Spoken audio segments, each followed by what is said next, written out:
I'm just going to zoom out just so I can see the image. And what I want to do is join all this stuff together that I've got. So I'm going to click on that one, hold down shift, so I've got all those bits together now. And I'm going to go to right click on here and merge layers. So now I've got the whole thing as one image. What I want to do now is work on some kind of design elements with text. Let's think what we can do to this. So the first thing to do is I want to work on the background. So I'm going to go to the background, work on this layer. I'm going to unlock it. Yeah, you can see what I did there. I took off the lock. If you want to lock a layer again, you click on, he says, there, the little key, the padlock. Okay, so we can lock it, unlock it. I want to unlock it. And I'm going to go to the color swatches and let's have a nice bright kind of red. And I'm going to use the paint bucket tool and I'm just going to fill it in. Now we can see that I didn't cut out that kind of background, but what we can do, instead of cutting out again, we can also change the way it interacts with that layer. So on the top here of the layers we have the blend mode. At the moment it says normal. If I click on that, we can change the way it's interacting with that layer. So you can make it negative. There's a whole load of things you can do with it. What I'm kind of interested in at the moment is the linear burn is quite nice. Yeah, I really like that. Okay.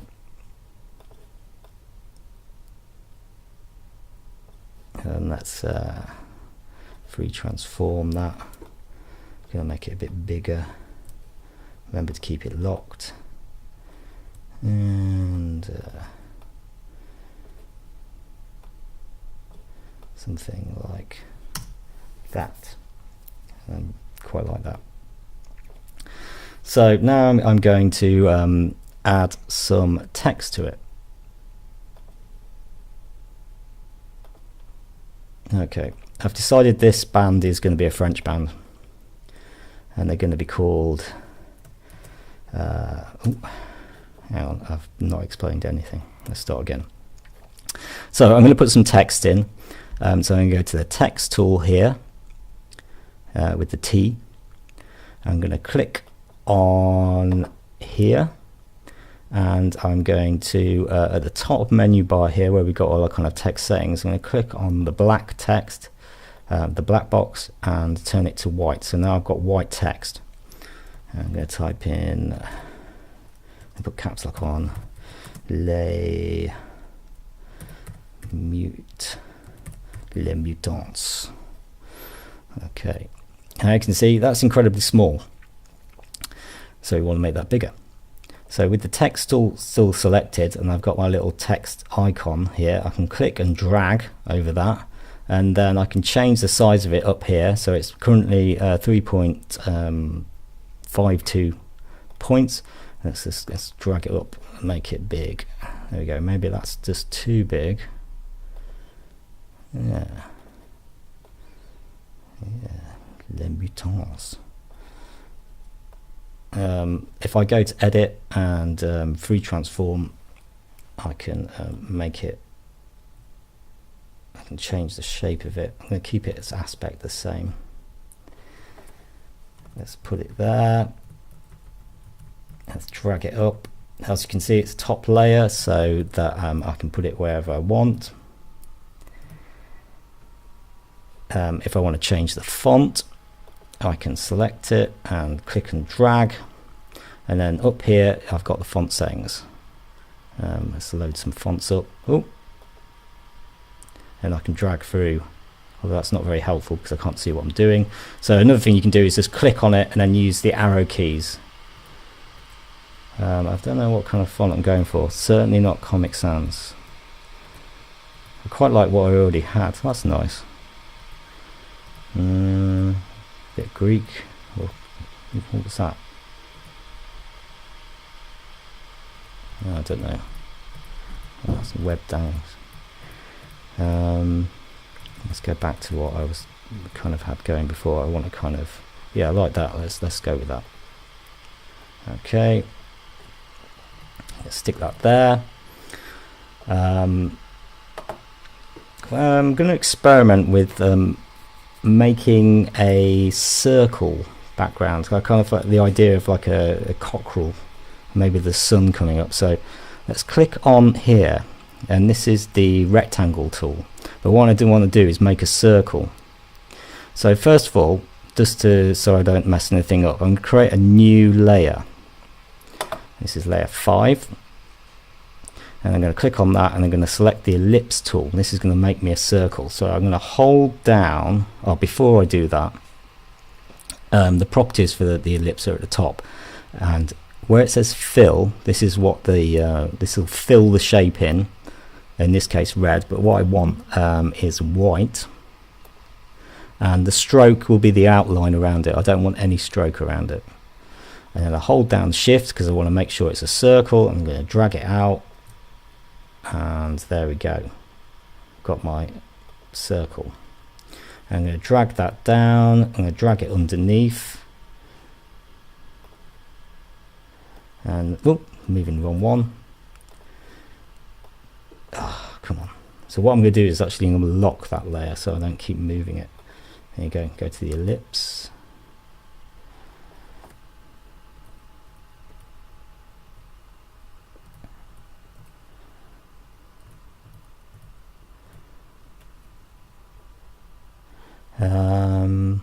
Don't know if I'm into that. Let's see if I make it bigger, what happens to it. I might change the colour of it actually. See what happens when we change. So I'm taking it in. Let's try like a really contrasting colour to the red. Let's try. So I'm going to go to where's properties. There's the properties of the shape.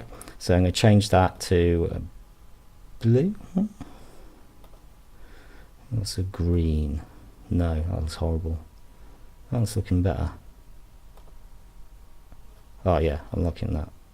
So I'm gonna edit and free transform.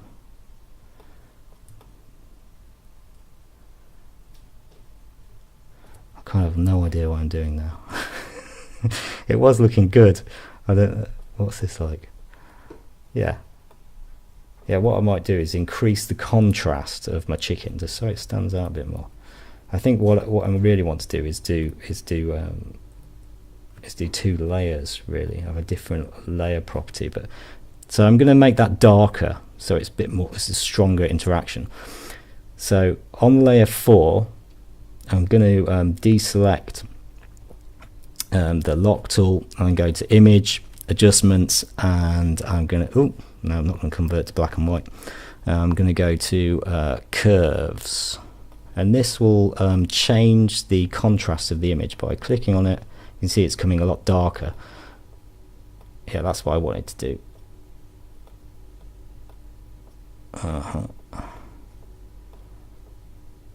And I might change the color of the background.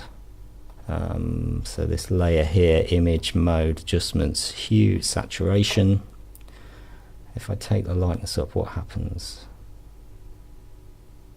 I just want to kind of bring out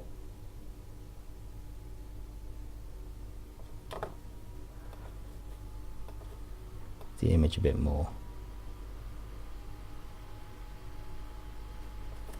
Okay. Yeah, it's looking sort of quite retro in 60s.